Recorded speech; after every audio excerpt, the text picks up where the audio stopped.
அவன் ஒருத்தி இருக்கா பஜேரி முண்டை அந்த பிரேமலதா விஜயகாந்தா மகனே எங்க அண்ணன் தளபதி இந்த நாட்டுல முதலமைச்சர் ஆகட்டும்டா. ஜெயலலிதா சாவ மட்டும் கண்டுபிடிக்க போறதில்ல, விஜயகாந்துக்கு ஏன் வாய் போச்சுன்னு கண்டுபிடிப்போம்.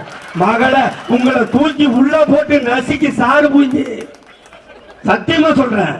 அந்த விஜயகாந்த் முண்டாட்டி அவ பேரு எலி பெத்த புள்ள மாதிரியே இருக்கிறாங்க.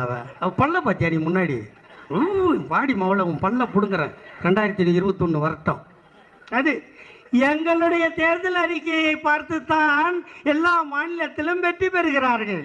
விவிசட் நேயர்கள் அனைவருக்கும் வணக்கம். தமிழ்நாட்டுல ஒரு கட்சி நான் தலைகீழாகத்தான் குதிப்பேன் அப்படின்னு முடிவெடுத்துட்ட பிறகு அதை யாரால காப்பாற்ற முடியும்? நான் யார சொல்றேன்னு உங்களுக்கே நல்லா தெரியும். தேமுதிக. இன்றைக்கு தேமுதிகவினுடைய பொதுச் செயலாளராக இருக்கக்கூடிய அன்னையார் பிரேமலதா அவர்கள் எடுத்த முடிவு இன்றைக்கு சமூக வலைதளங்கள்ல மிகப்பெரிய விவாதத்தை கிளப்பியிருக்கு, மிகப்பெரிய விமர்சனத்தை கிளப்பியிருக்கு. அதை பற்றி தான் இந்த காணொலியில நாம இன்னைக்கு பார்க்க போகிறோம். இது வரைக்கும் நம்முடைய இந்த புதிய யூடியூப் சேனலை நீங்க சப்ஸ்கிரைப் பண்ணாம இருந்திருந்தா மறக்காம சப்ஸ்கிரைப் பண்ணுங்க. அப்படியே பக்கத்துல இருக்க அந்த பெல் சிம்பலையும் கிளிக் பண்ணிட்டீங்கன்னா நாம போடக்கூடிய வீடியோக்கள் உடனடியாக உங்களை வந்து சேரும். சரி, அதிமுகவினர் விமர்சிக்கிறாங்க, ஓகே சரி, ஏன்னா இவ்வளவு நாள் கூட்டணியில இருந்தாங்க, திடீர்னு கூட்டணியை விட்டு போயிட்டாங்கன்றதுக்காக அதிமுக விமர்சிக்கிறாங்கன்னு நாம ஏத்துக்கலாம். ஆனால் சம்பந்தமே இல்லாமல் தேமுதிகவை அன்னையார் அவர்களை டிவிகேவினர் ஏன் போட்டு பொழக்கிறாங்கன்னே தெரியல.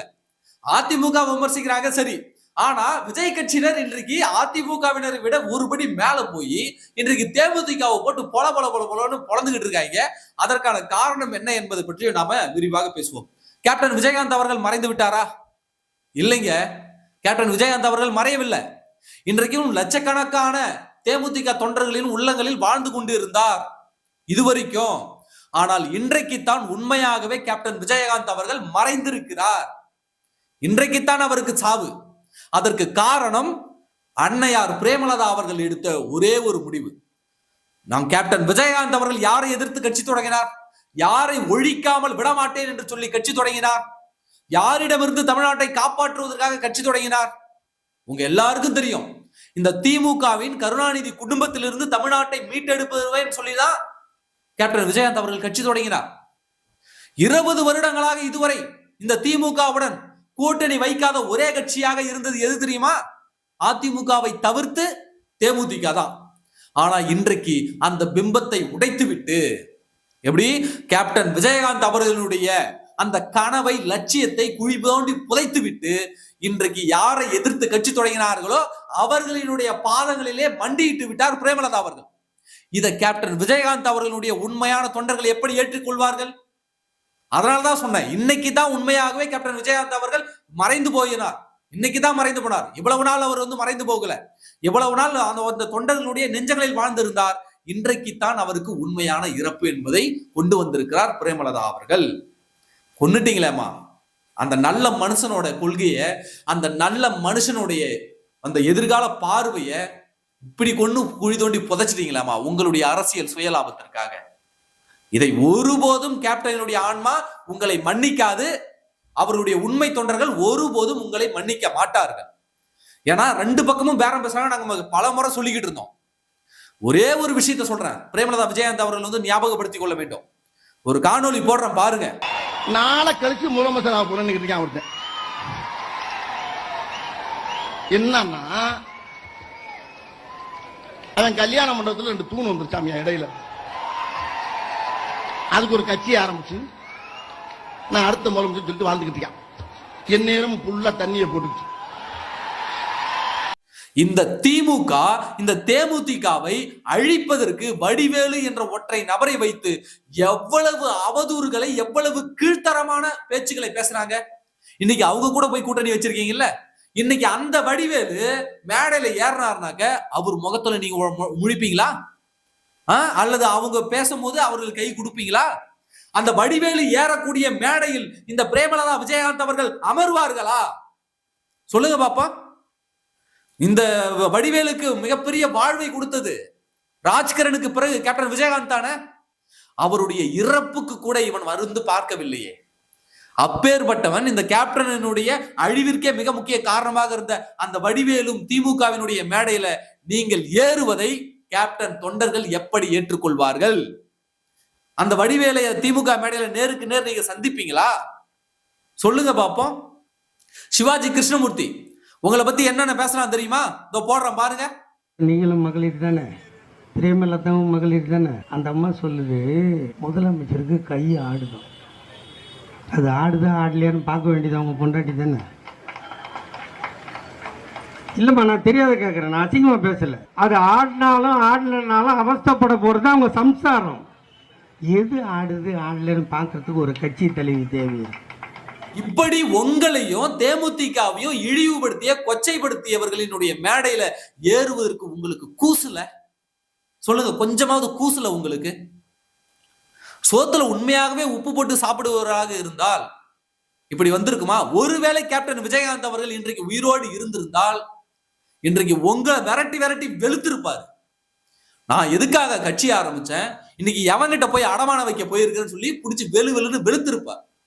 அந்த நல்ல மனிதன் இல்லாததால இன்றைக்கு அந்த கட்சியை கொண்டு போயிட்டு ஒரு ஒரு உண்மையாக அந்த தொண்டர்களுக்காக உருவாக்கப்பட்ட ஒரு கட்சியை கொண்டு போயிட்டு இப்படி புதைக்க போயிட்டீங்களேமா. ஏன் உங்க விஜய பிரபாகர் ஏங்க போகல?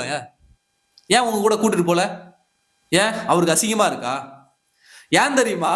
இந்த டிவிகேவினர் போட்டு தேமுதிகவை இன்னைக்கு பொலன்னு பொழந்துகிட்டு இருக்காங்க.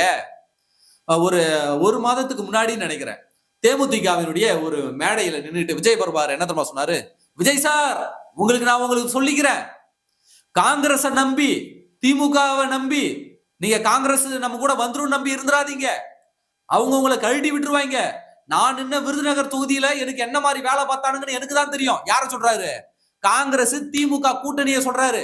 விஜய் சார் அந்த பக்கத்து போயிடாதீங்க அப்படின்னு. இன்னைக்கு இவர் எந்த பக்கத்து போய் நின்று இருக்காரு? இன்னைக்கு விஜய பிரபாகர் ஏன் போகல பிரேமலதா கூட? எல்கே சுதீஷ் மட்டும் எதற்காக போயிருக்கிறாரு? ஏன்னா விஜய பிரபாகருக்கு இது முடிவின் மீது துளி கூட விருப்பம் இல்லை. இதற்கப்புறம் அந்த பிரச்சார மேடையில ஏறினா கூட அது அவங்களுடைய தாயினுடைய வற்புறுத்தலாலதான் இருக்குமே தவிர விஜய பிரபாகர் உண்மையாகவே போய் திமுக கூட்டணியில போய் இணையணுன்ற அந்த விருப்பத்தோட போய் அவங்க மேடையில ஏற மாட்டார். அப்ப அவருக்கு நன்றாக தெரியும். ஏன்னா அவரு அங்க தோற்பதற்கு, விருதுநகர்ல தோற்பதற்கு உள்ளடி வேலை பார்த்தது திமுகவும் காங்கிரஸும். மிக சொற்பமான 2000 வாக்குகள் வித்தியாசம் தான் விஜய பிரபாகர் தோற்ற போனார். அந்த அளவிற்கு அவரை மேல கொண்டு வருவதற்கு கடுமையாக அந்த மண்ணில உழைச்சது அதிமுக தொண்டர்கள். அதிமுக தொண்டர்கள் விருதுநகர்ல நம்மளை நம்பி கூட்டணிக்கு வந்துட்டாங்களே, இவங்களையாவது வெற்றி பெற வைத்தாக வேண்டும் சொல்லிட்டு உசுர கொடுத்து வேலை செஞ்சாங்க. அது விஜய பிரபாகருக்கு தெரியும். இன்றைக்கு தேமுதிக அத்தனையும் மறந்துவிட்டு, பிரேமலதா விஜயகாந்த் அவர்கள் அத்தனையும் மறந்துவிட்டு இன்றைக்கு திமுகவுடன் கூட்டணி வைத்திருக்கார். பரவாயில்ல, புரட்சி தலைவி அம்மா அவர்கள் சொல்வது போல எங்கிருந்தாலும் வாழ்கன்னு நாங்க வாழ்த்தி தான் அனுப்புவோம். அதுல எந்த மாற்று கருத்தும் கிடையாது. ஆனால் கேப்டன் விஜயகாந்த் அவர்களுடைய கொள்கைகளையும் அந்த கட்சியை இன்னைக்கு குழி தோண்டி புதைச்சிட்டீங்களே, அதுதான் எங்களுக்கு வருத்தமாக இருக்கிறது. நீங்க அதிமுக கூட கூட்டணி வைக்கிறதால அதிமுகவுக்கு ஒன்றும் பெருசா லாபம் எல்லாம் கிடையாது. ஏன்னா உங்களுடைய ஓட் பர்சன்ட் எவ்வளவு தெரியுமா? 0.40, 0.5%க்கும் 10 பாயிண்ட் கம்மி. அதனால நீங்க அதிமுகவில் இருந்தாலும் ஒண்ணுதான், இல்லைனாலும் ஒண்ணுதான்.